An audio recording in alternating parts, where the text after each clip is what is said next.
부활하신 예수 그리스도의 은혜와 하나님의 영광이 이 시간 예배자로 모인 우리들에게 풍성히 부어지기를 주님의 이름으로 기원합니다.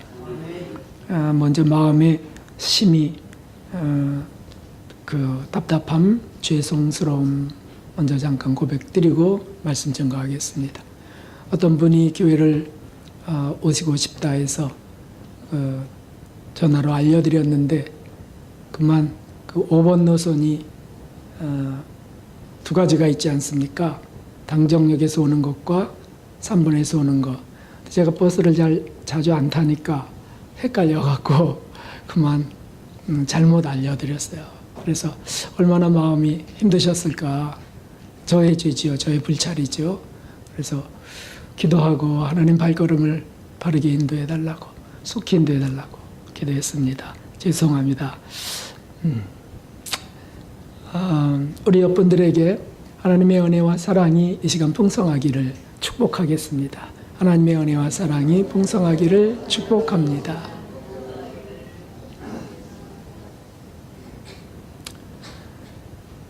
예수님의 부활은 인류 가운데 단 한 번 있었던 놀라운 사건입니다. 어떤 획기적인 발견이나 인류 최고의 업적도 부활과는 비교할 수 없습니다. 어떤 종교의 창시자가 아무리 뛰어나다 할지라도 예수님께는 도무지 견줄 수 없습니다. 왜 그렇습니까? 그들은 죽었고 예수님은 부활하셔서 지금도 살아계시기 때문입니다. 이것을 의심할 수 있을까요? 성경의 기록들을 의심할 수 있을까요? 그분을 만난 분들의 변화를 의심할 수 있을까요? 이것은 사실이 아니면 허위요? 거짓이라고요? 아니죠.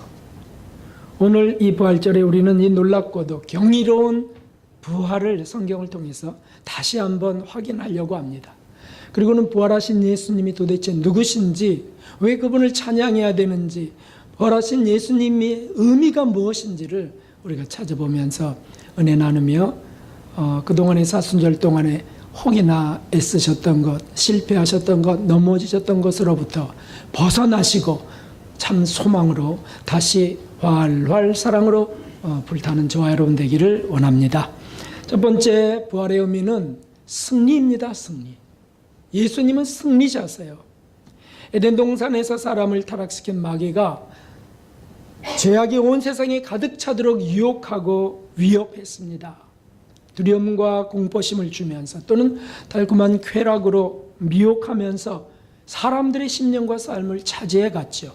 그래서 죄악이 관영해 갔다고 했습니다. 그 사람 속의 사회 속에서 가장 두려운 게 있는데 그것은 바로 죽음의 공포였습니다.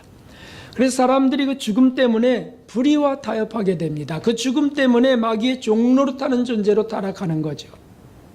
죽지 않게 해주겠다면 다 포기하는 거예요. 다 드리는 거예요. 다 주는 거예요. 죽음이 그만큼 무서운 것이죠. 그래서 마귀는 건강과 성공을 최대 미끼로 해서 우리를 차지해 왔던 것입니다.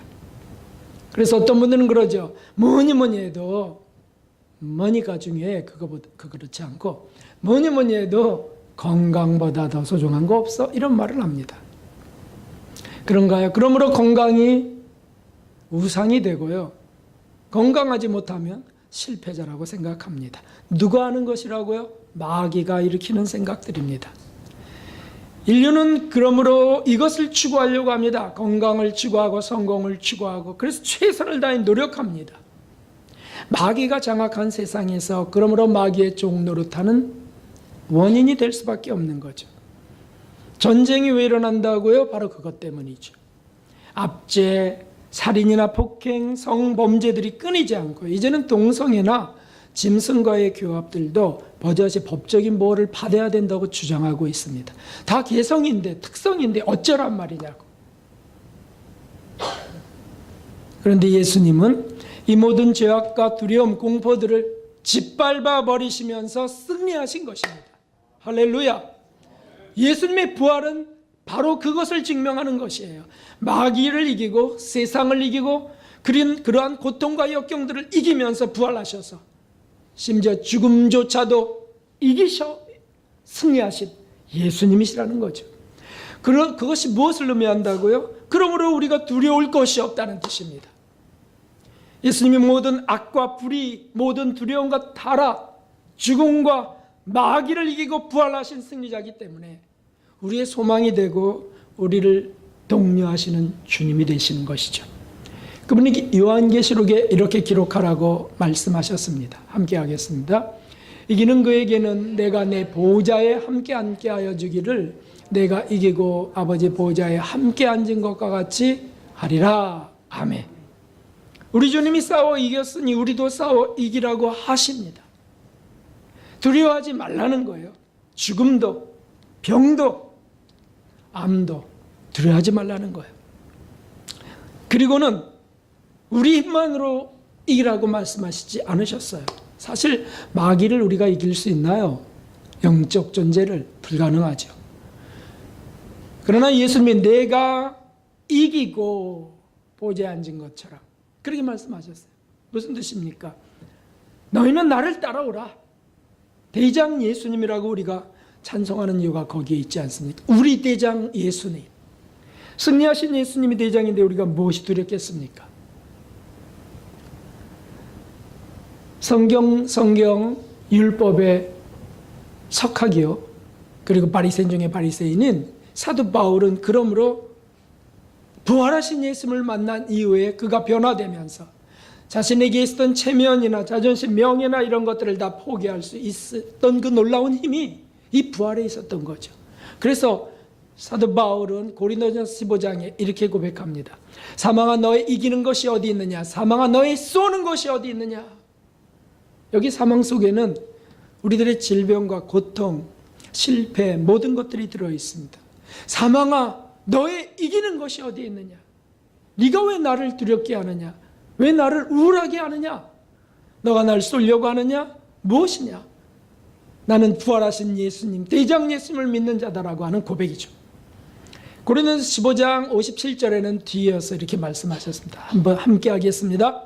우리 주 예수 그리스도로 말미암아 우리에게 이김을 주시는 하나님께 감사하노니 그러므로 내 사랑하는 형제들아 견고하며 흔들리지 말며 항상 주의 일에 더욱 힘쓰는 자들이 되라. 이는 너희 수고가 주 안에서 헛되지 않은 줄을 알미니라. 아멘. 여기 보면 우리에게 이김을 주시는 하나님이라고 했어요. 어떻게 우리가 다 이길 수 있다고요? 어림도 없습니다. 근데 이김을 주신다고 하신 그 표현이 무엇입니까? 앞에 예수 그리스도로 말미암아 예수님이 부활하시고 승리자 예수님이셨기 때문에 마귀와 죽음의 권세를 깨트리고 짓밟고 이기신 분이었기 때문에 그분을 믿는 자들은 그분으로 말미암아 우리도 이기게 된다는 고백이죠. 그러므로 견고하며 흔들리지 말며 주의 일에 힘쓰는 자들이 되라. 아무것도 두려워하지 마라. 건강을 잃었습니다. 갑자기 선고를 받았습니다. 두려워하지 마라. 어차피 육체는 죽는 것이다.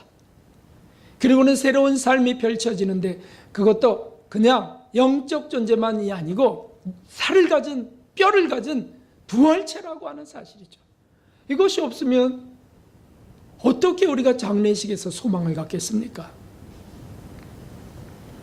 건강을 잃고 죽음의 공포가 엄습할 때, 삶이 무너지고 손해가 닥칠 때, 끔찍한 사고가 났을 때 부활을 생각하라. 부활하신 예수님을 붙드는 저와 여러분 되기 바랍니다. 제가 지난주에 금요일날 금식하면서 그 건강검진을까지 받게 됐어요. 독촉을 자꾸 해서 이제 받게 됐는데 위내시경 검사를 하는데 수면 내시경을 이제 권유하더라고요. 저는 그냥 하겠습니다. 괜찮으시겠어요? 괜찮습니다. 일부러 그런 거죠, 뭐. 사실 조금 고통스럽잖아요. 속에 길다란 파이프가 카메라와 함께 들어간다는 사실이 좀 싫잖아요. 그런데 한두 번의 구토와 함께 어쨌든 그것을 삼키게 되고 그리고 이제 촬영을 하고 나중에 진단을 하는데 조직 검사를 했다는 거예요. 염증이 좀 있어서 조직 검사를. 그 소리를 딱 듣는 순간 마음이 조금 이렇게 탁 이렇게 조금 경직되는 거예요. 본능이죠. 그리고는 이제 일주일 뒤에 그 결과가 나옵니다. 그동안 조심하시고 약 드시고 뭐 그러라는 거예요. 제게 처음 있는 일이었습니다. 그게 제 마음을 사로잡거나 저를 흔들 수 없습니다. 그것은 아무것도 아닙니다. 그런데도 불구하고 한순간 한 1초도 안 되는 시간 속에 암이면 이게 딱 들어오는 겁니다. 우리 교회 성도님 중에 암으로 암투병 중에 있는 분도 계시지 않습니까? 주변에 많습니다. 그러면 목사 너라고 암에 안 걸릴 것이냐? 걸릴 수도 있죠. 암으로 돌아가시는 분들도 여러분 계시죠. 그런데 왜 제게 그게 순간 떠오를까요? 본능이라는 거예요. 건강의 욕구라는 거죠. 물론 제가 암에 걸리면 우리 성도님들이 얼마나 힘들까 뭐 여러 가지 명분들이 있지만 실제로는 그래서 제가 그걸 어떻게 물리쳤냐 하면 죽으면 되지 이렇게 제가 물리쳤어요. 죽으면 되지 뭐. 암 걸렸다? 그러면 수술하고 치료하고 해서 고치기도 하지만 죽어도 되는 건데 나는 부활하신 예수님을 믿는 거니까 다 죽는 건데 조금 몇십 년 더 산다고 무슨 큰일인가? 조금 더 일찍 죽는다고 큰일인가? 바로 이것이 제게 있는 부활신앙이었습니다. 오늘 본문의 18절을 한번 보십시오. 만일 우리가 부활함을 믿을 수 없다면 그리스도 안에서 잠자는 자도 망하였으리라. 망하는 겁니다. 부활이 없다면 그 신앙이 없다면 망하는 겁니다. 두려움과 공포 속에 짓눌리는 겁니다. 우울해지는 겁니다. 그러나 우리는 믿습니다. 자, 예수님이 직접 하신 말씀을 큰 소리로 읽어봅시다. 나는 부활이요 생명이니 나를 믿는 자는 죽어도 살겠고 무릇 살아서 나를 믿는 자는 영원히 죽지 아니하리니 이것을 내가 믿느냐? 아멘, 아멘. 예수님의 부활이 없다면 그것을 믿지 않는다면 망하는 것이다. 그러나 예수님이 부활하셨고 우리가 그것을 굳게 확신하고 믿는다면 우리는 망하는 수가 없다는 뜻입니다. 승리하신 예수님을 쫓아서 대장 예수님을 쫓아서 굳게 의지하며 힘있게 달려가는 저와 여러분 되기를 주님의 이름으로 축원합니다. 두 번째는 아멘이 뒤늦게 나왔네요. 네. 아멘이 뒤늦게 나왔습니다. 죄송합니다. 두 번째는 대제사장인 예수님이시라는 것이죠. 여러분 그리스도인들이 첫 번째 승리자 예수님, 죽음을 승리하신 예수님 이것만 믿고 살 때 인격의 거룩한 변화는 더디게 일어난다는 사실을 발견하셨습니까? 난 구원받았어. 예수님은 나의 구세주야. 부활하셨어. 그것만 믿고 갈 때 인격의 성화는 아주 더디다고 하는 사실을. 여러분 이것이 오늘 교회에 있는 함정입니다. 대제사장 예수님을 믿어야 된다는 거예요. 승리자이시면서도 대제사장 예수님. 대제사장 예수님이 무엇입니까? 그것은 속죄 제사를 완성하려고 부활하신 예수님을 의미합니다. 우리를 죄로부터 구원하시기 위하여 예수님 십자가에 죽으셨지만 대제사장의 자격으로 부활하셔야만 됐습니다. 그래서 그 피를 갖고 하나님 보좌까지 나아가서 지성소에 뿌려야 되는 거예요. 싸우기만 하려는 교만이나 아집이 강한 그리스도인들은 왜 생기는 거죠? 승리자 예수님에게만 주목할 때 그런 일이 벌어집니다. 대제사장 예수님은요, 우리의 죄를 용서하시는 분이세요. 우리의 죄를 중보하시고 하나님의 은혜 가운데 그렇게 마련한 속죄 은총을 부으시는 분이세요. 어떤 분들은 무조건 기도하면서 이기게 해달라고 눈을 부릅뜨립니다. 이기게 해달라고. 이기게 할 믿습니다. 이기게 할 줄 믿습니다. 막 이렇게 기도합니다. 그 기도도 필요합니다. 그러나 그것만 하고 있다면 그런 그리스도인들은 좀 무섭습니다. 예수님의 인격을 닮는 빛이 안 느껴져요. 죄송합니다만 그런 그리스도인들 때문에 교회가 욕먹습니다. 어느 곳에서도 손해보지 않으려고 그러고, 그리고는 은사나 이기고 물리치는 것만을 자꾸 주목하다 보니까 귀신도 축사하는 것에만 주력하는 사람들이 나오죠. 귀신만 축사한다고 그가 예수님의 인격이 되던가요? 아니죠. 성폭행자가 되기도 합니다. 열심히 전도하고 충성하지만 사기꾼도 나옵니다. 교회를 부흥시키려 애를 쓰고 일생을 헌신했지만 그것을 이유로 거금의 퇴직금을 타내는 욕심꾼도 나오는 겁니다. 왜 이런 어처구니 없는 일들이 일어납니까? 바로 대제사장이신 부활하신 예수님이 잊은 것이죠. 이제 예수님이 대제사장이라고 하는 그 사실을 가득 담은 히브리서를 좀 보려고 합니다. 히브리서 3장 1절을 우리 큰소리 읽겠습니다. 그러므로 함께 하늘에 부르심을 입은 거룩한 형제들아, 우리의 믿는 우리의 사도시며 대제사장이신 예수님을 깊이 생각하라. 아멘. 대제사장 예수님이라고 하셨습니다. 이분이 무슨 일을 하는 겁니까? 4장 15절에 읽겠습니다. 우리에게 있는 대제사장은 우리 연약함을 제어하지 않은 자가 아니요 모든 일에 우리와 한결같이 시험을 받은 자로 돼 죄는 없으시니라. 그러므로 우리가 긍휼하심을 받고 때를 따라 돕는 은혜를 얻기 위하여 은혜의 보좌 앞에 담대히 나아갈 것이니라. 아멘. 자, 대제사장이신 예수님 앞에 우리가 때를 따라 돕는 은혜를 얻기 위하여 담대히 나아간다고 했는데 그 은혜가 무엇이냐고요. 그 은혜가 무엇이냐고요. 때를 따라 돕는 그 은혜가 귀신을 축사하는 것이라고요. 그것만이라고요. 히브리서 7장 15절에 말씀하셨습니다.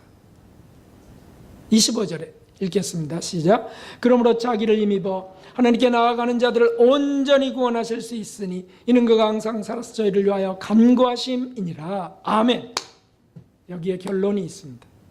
예수님이 지금도 부활하셔서 왕으로 승리자로만 앉아 계신 것이 아니고 우리를 위하여 지금도 간구하신다는 거죠. 무엇을 간구하시냐고요? 무엇을? 대제사장의 사역이죠. 이게 무엇이라고요? 죄를 씻는 사역이에요. 우리가 죄를 용서받을 수 있도록 예수님이 대제사장 되어서 속죄 제사를 드리시고 우리에게 그 은혜를 부으시는 것이죠. 그러므로 우리가 행동으로 범죄한 것, 마음으로 범죄한 것을 고백하고 주님께 회개해 나갈 때 주님은 속죄 은총을 부으셔서 우리를 점점 더 정결케 하시죠. 정결케 하신다는 뜻이 무엇입니까? 욕심으로부터 점점 더 떠난다는 것이고 미움으로부터 떠난다는 것이고 교만으로부터 벗어난다는 것이니 거룩한 성화로 나아간다는 뜻이 아니겠습니까? 구약의 제사는 매년 1년에 한 번씩 대속죄일 제사를 드렸습니다. 짐승도 매번 드렸습니다. 그러나 예수님은 한 번의 제사로, 단 한 번의 제사로 모든 제사를 더 드릴 것 없이 만드셨다고 히브리서는 말씀하고 계세요. 그렇기 때문에 우리가 용서받을 시간을 기다릴 필요가 없습니다. 1년 동안 쌓아둘 필요가 없어요. 순간순간 고백할 수 있다는 거죠. 금세 상대에게 마음에 서운함을 받았는데 그 서운함 때문에 미움이 일어났다면 바로 고백하는 거죠. 바로 용서해달라고 바로 고백하고 그러면 즉각적으로 그 속죄 은총이 부어집니다. 사랑할 힘을 달라고 또 구하면 또 은혜를 주시는 거예요. 그러면 그분 앞에 가서 웃을 수 있는 거예요. 인사하고 사귀고 서로 섬길 수가 있는 거죠. 무엇이 막습니까? 사단이 막죠. 무엇을요? 우리들의 그런 변화를 막고 있습니다. 그러므로 어떻게 사단은 말하냐면 예수님이 당신의 구세주잖아. 다 끝내셨잖아. 뭐 이제 죄에 대해서 더 이상 고민하지 마. 우리가 아무리 열심히 해도 우리는 부족한 것뿐이니까 그냥 주님이 다 이루시는 거야. 그러니까 매일 기쁘게만 살아. 요렇게 사단은 요렇게 다가옵니다. 그게 구원파로 가는 길이죠. 아니죠. 죄와 싸우되 피 흘리기까지 아니하고, 그것을 말씀하셨죠. 계속 고백할 수 있는 게 은혜 아니겠습니까? 죄를 고백하고 어둠으로부터 벗어나는 게 은총이 아니겠습니까? 실패로부터, 좌절로부터, 죄책감으로부터 우리가 벗어날 수 있는 게 바로 여기에 있습니다. 얼마나 감사한죠. 그러므로 회개의 기도는 계속되어야 합니다. 그것이 부활하신 대제사장 예수님을 믿는 것입니다. 회개하지 않는 자, 은사만 구하는 자, 성공만 꿈꾸면서 추구하는 자들은 예수님의 대제사장이심은 무시하는 악한 자들입니다. 그러므로 타락이 일어납니다. 성령으로 시작했다가 육체로 망하는 일들이 일어납니다. 그의 과거의 업적이 아무리 성경적이고 훌륭해도 그것이 그의 구원의 완성을 보장하지는 않습니다. 오늘의 회개가 구원의 완성으로 가는 길이 되는 것이죠. 부활하신 예수님을 믿는 자들은 진실로 회개하는 자들입니다.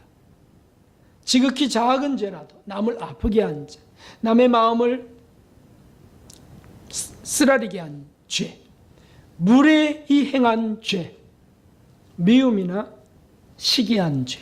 시기가 얼마나 우리들의 마음을 불편하게 합니까? 누가 좀 잘하는 것 같으면 행복하지가 않은 거예요. 누가 망했다 그러면 왜 기쁨이 속에서 이렇게 생기려고 하는 건지. 누가 망했다고 하면 아우 안 됐네, 불쌍하네, 그러지만 난 아닌데. 하여튼 우리 속에는 참 전적으로 타락한 것들이 있는 거예요. 이런 걸 고백해야죠. 거짓말한 거. 거짓말 그리스도인들 잘하고 삽니다. 진리만을 말하려고 목숨 걸지 않습니다. 일반적으로 그렇다는 거예요. 그러나 거짓말을 결코 하지 않으리라. 예수님이 진실하셨는데 내가 어찌 거짓말을 할까? 그렇게 작정하고 나아가는 이들이, 회개하는 이들이요, 그들이 변화되는 이들이죠. 예배의 불성실을 회개하는 사람들, 기도 안 한 죄를 회개하는 이들, 짜증을 내고 불평을 무시하고 업신여긴 죄, 부부간에 많이 일어나지요.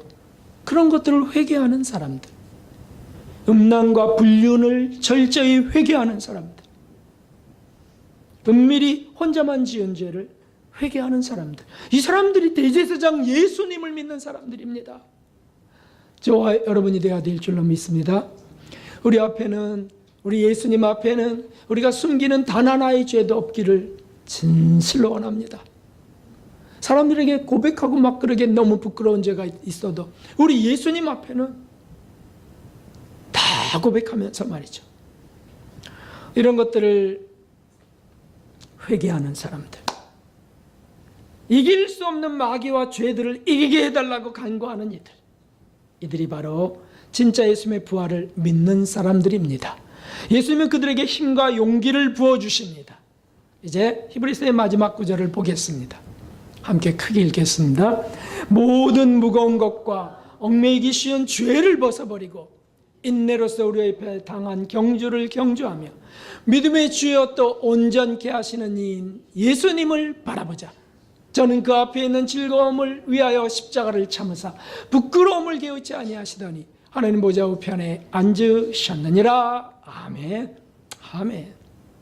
우리 본문 17절을 보십시오. 그리스도께서 다시 사신 것이 없으면 너희의 믿음도 헛되고 너희가 여전히 죄 가운데 있을 것이요. 여전히 죄 가운데 살아가는 거예요. 우리 주 예수님의 부활이 없었다면 말이죠. 그 말의 뜻이 뭐라고요? 대제사장이신 예수님을 믿는 믿음으로 회개하지 않으면 여전히 죄 가운데 있을 것이라는 말씀이에요.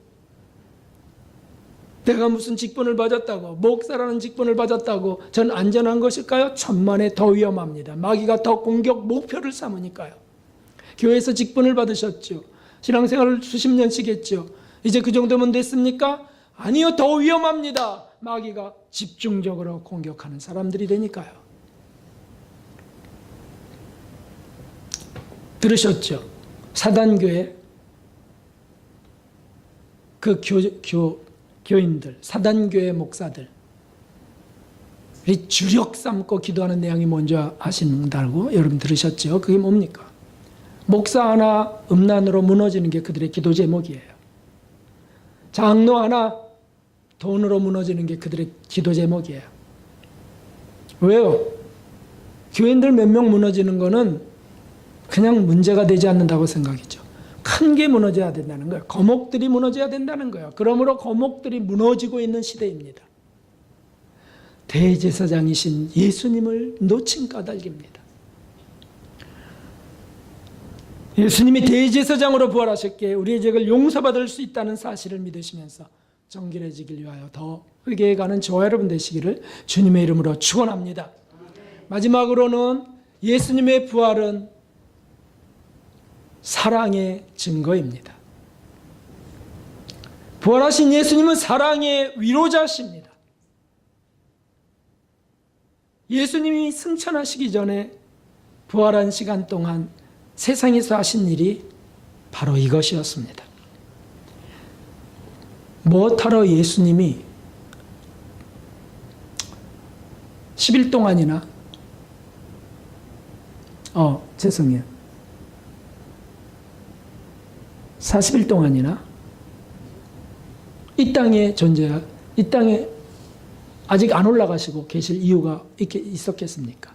왜? 바로 이것을 나타내시려는 거예요.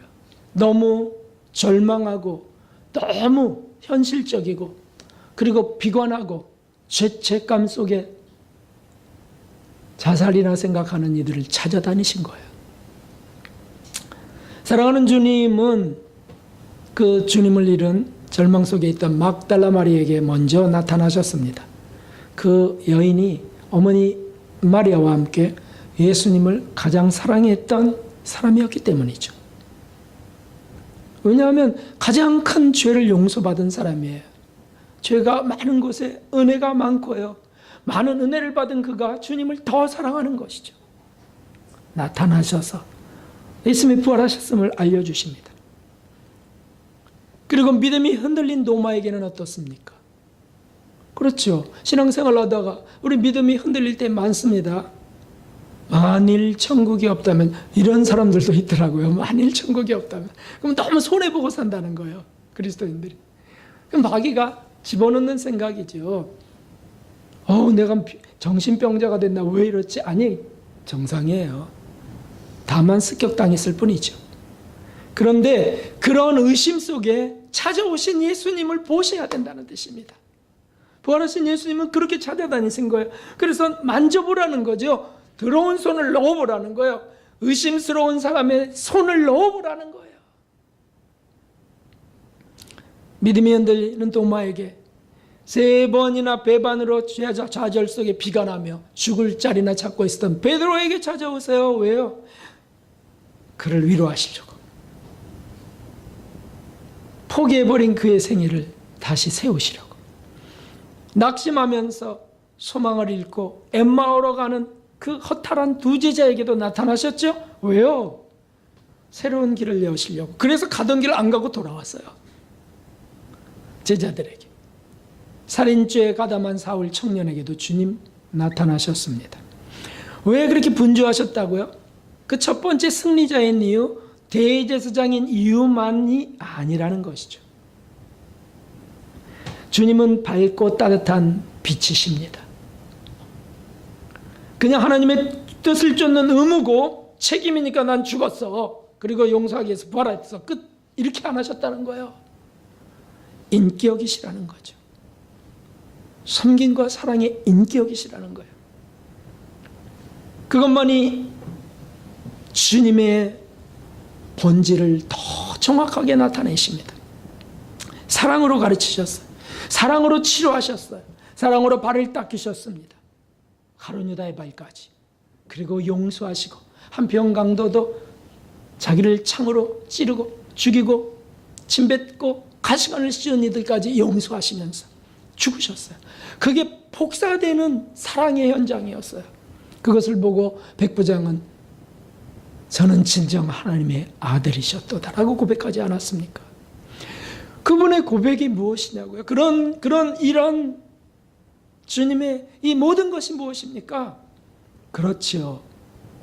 용기를 주시고 낙심과 절망으로부터 벗어나게 하시려고 위로하시고 현실 가운데 죽음의 공포 속에 사는 이들에게 소망을 갖게 하시려고 애를 쓰신 주님의 사랑이셨습니다.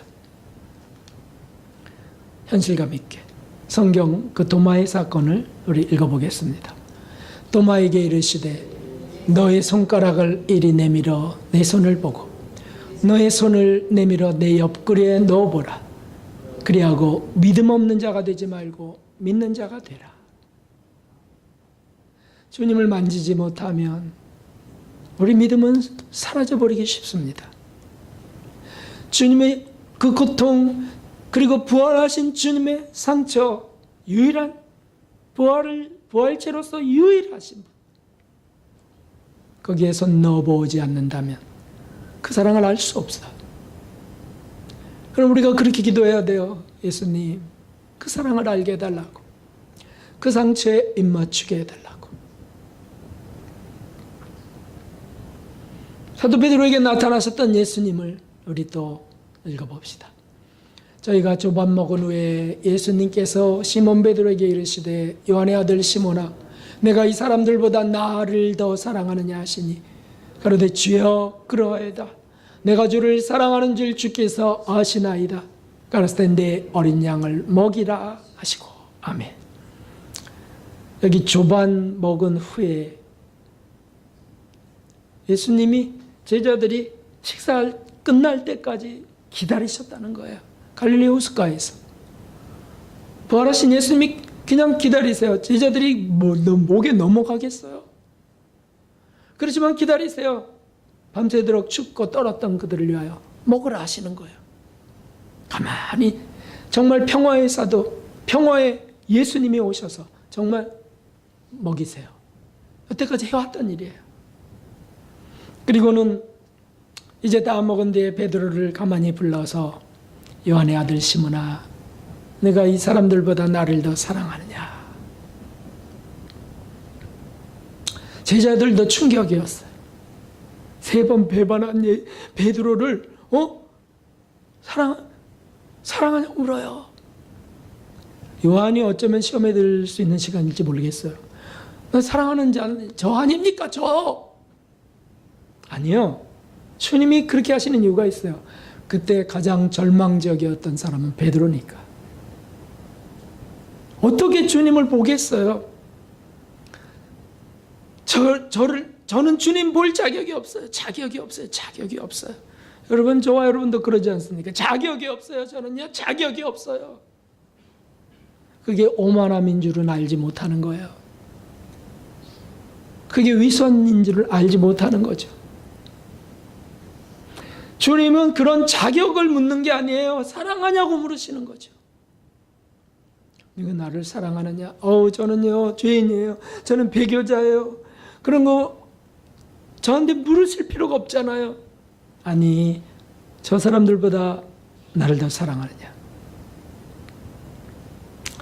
그러자 눈물을 흘리며 제가 주를 사랑한 줄 주께서 아시나이다. 내 어린 양을 먹이라. 다시 말하면 교회를 다시 맡기는 거죠. 교회 반석이 되게 하시겠다고 최초의 신앙 고백 속에서 주님이 칭찬하면서 말씀하셨지 않았습니까? 근데 그걸 다 잃어버리고 다 이제 끝났다는, 난 끝났어요. 나는 이제 내 앞날은 없어요. 나는 어디서 죽을까만 생각하는 존재예요. 어쩔 수 없어요. 저는 이런 놈이에요. 내 양을 먹이라. 내 양을 치라. 내 양을 먹이라. 3번이나 사랑을 확인하시면서 따뜻한 사랑으로 그에게서 의심을 제하시고 그에게서 자책감을 제하시고 비관적이고 고통스러운 것들을 제해버리세요. 사랑하는 성도 여러분, 오늘날 점집에 그리스도인 환영이라고 하는 광고가 붙어 있어야 되겠습니까, 여러분?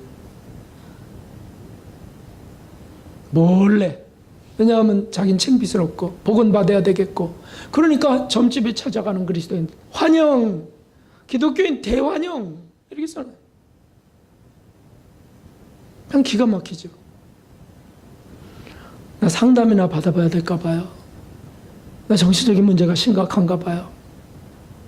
우리 예수님은 어디 계시냐고요? 어디 계시냐고요? 왜 예수님 앞으로 가지 않을까요? 우리 예수님이 무엇을 용서하지 못할까요? 우리 예수님이 무엇을 고치지 못할까요?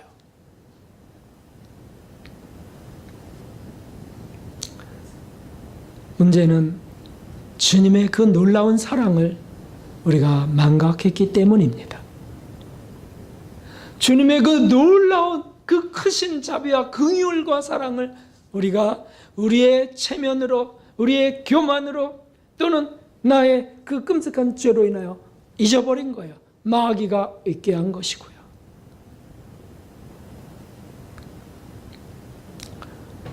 우리 기독교가 여느 종교와 비교할 수 없는, 결코 타협할 수 없는 것은 바로 이것입니다.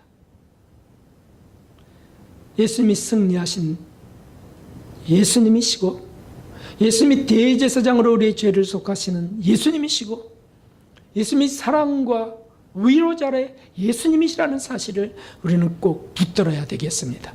그것이 부활의 가장 깊은 의미입니다. 인도의 썬다싱이 영국을 방문했을 때 많은 사람들이 그에게 질문했습니다.